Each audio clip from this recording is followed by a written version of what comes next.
Nah ini seperti ini wa inna ma'adatuhu naqlul madahib.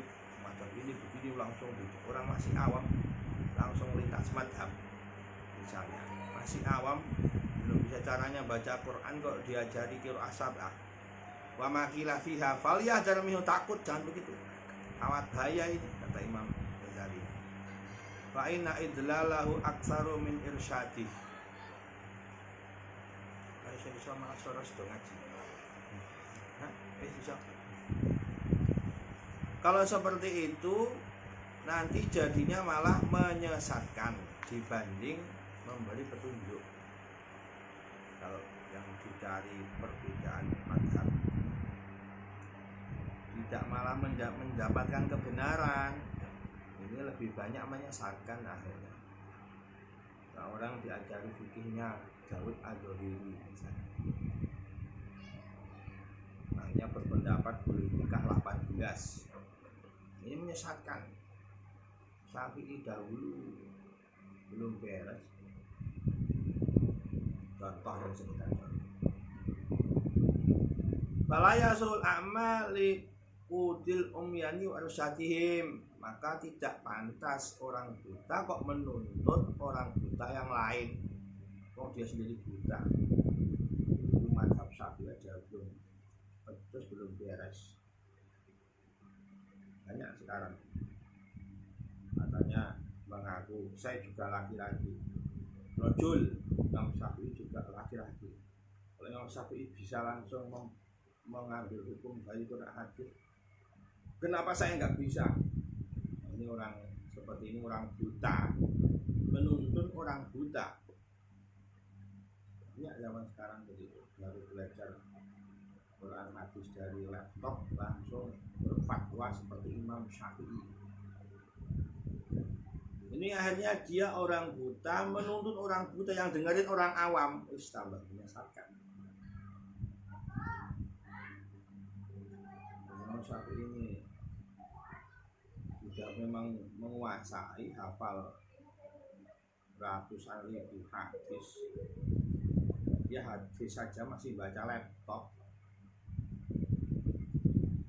Wa min hadza halu fa huwa yu'addu fi amal hirati wa tihil jahli.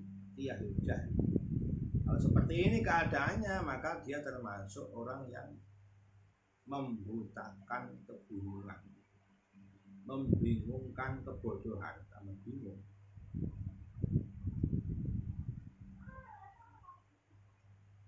Waman kul mubtadi'an li syubahi yudai mat al hadis islami an mufatul kufar. Contoh ini perumpamaannya. Orang kalau masih awal kali belajar, awal kali ngaji, jangan langsung disuguhi subhat-subhat. Sebagaimana orang kalau pertama kali masih awal kali masuk Islam, hadisul adibul Islam masih mu'alaf, jangan diajak kumpul-kumpul orang kafir, nanti terpengaruh lagi, balik lagi dia. Oh belum kuat imannya kok. Kalau orang mu'alaf itu kumpulnya dengan orang Islam yang sudah kuat-kuat. Jangan boleh dia kumpul dengan teman-temannya yang kafir dulu. Kalau bisa, nanti terpengaruh lagi dia. Oh imannya belum kuat. Wanadbul qawi ilan nadori fil ikhtilafati yudul khair hasal qawi ala mukhal kufar. Sebaliknya kalau sudah orang kuat imannya, dia sudah ahlinya, ya malah didorong malahan kumpul dengan orang kafir supaya ngajak mereka masuk Islam. Beda masih awal kali Islam dengan orang yang sudah kuat akidahnya, imannya. Sesuai surat Al-Imran ayat 14. Ya ayyuhalladzina amanu la tattakhidhu fitanatan min dunikum la ya'lunakum khabala.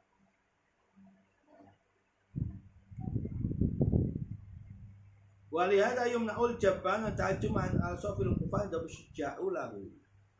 Jadi kalau orang penakut,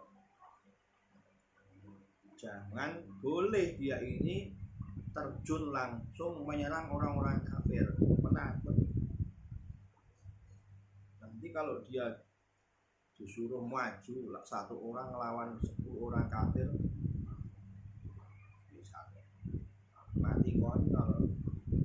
Atau kalau nggak mati dia malah lari, padahal udah nggak boleh lari dari perang misalnya.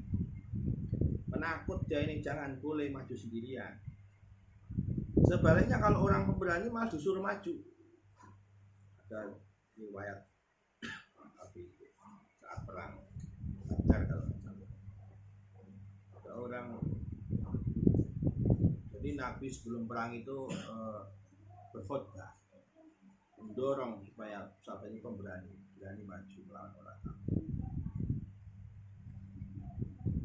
Nanti sari'u ila maghfiratin wa jannatin ardu samawat, cepatlah kalian ini menuju surganya Allah, ampunannya Allah seluas langit dan bumi surga ini. Orang Islam itu kan saat perang Badar cuma jatah kurma satu orang dibagi berdua, bukannya sedikit. Kalau satu orang punya satu kurma atau satu kurma dibagi berdua, ini ada orang sedang pegang kurma makan, sahabat Nabi itu dia merasa makan kurma ini menghabiskan umur saya kalau dibanding kenikmatan surga. Ya Rasulullah, apakah benar surga itu seluas langit dan bumi? Ya benar. Makanya dia ini nggak jadi dimakan kurmanya itu, lari menghujam musuh sendirian, langsung syahid. Ini pemberani. Kalau penakut, ya jangan boleh seperti itu kalau penakut. Wa minal ghaflati an hadidaqati dhannu ba'di du'afai anna al-ihtiyata bil aqliya bima yunqal anhum minal musyahid jahil.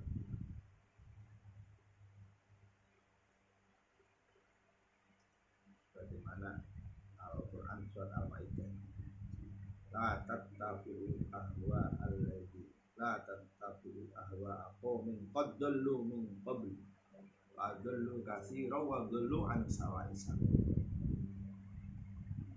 Jangan kok orang awam yang belum kuat imannya itu sering-sering duduk dengan ahlu ahwa yang memiliki hawa nafsu, dia nggak tambah kuat imannya.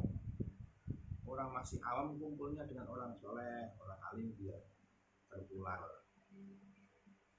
biar tambah imannya tambah kuat, sering ngaji. Orang awam duduknya dengan orang yang memiliki hawa nafsu, ngajinya belum bisa, ya kapan akan jadi baik? Kadang kalau orang-orang sudah kuat imannya, dia malah memang perintah agama ajak dakwah orang-orang ahli ahwa supaya tobat.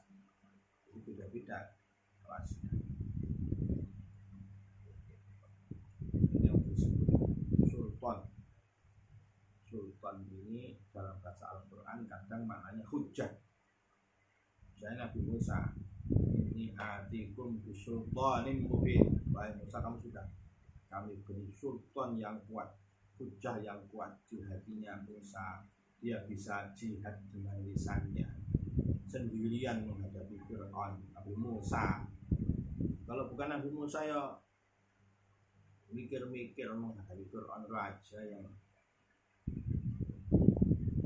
punya banyak ahli sihir, yang kuatnya dia mengaku Tuhan.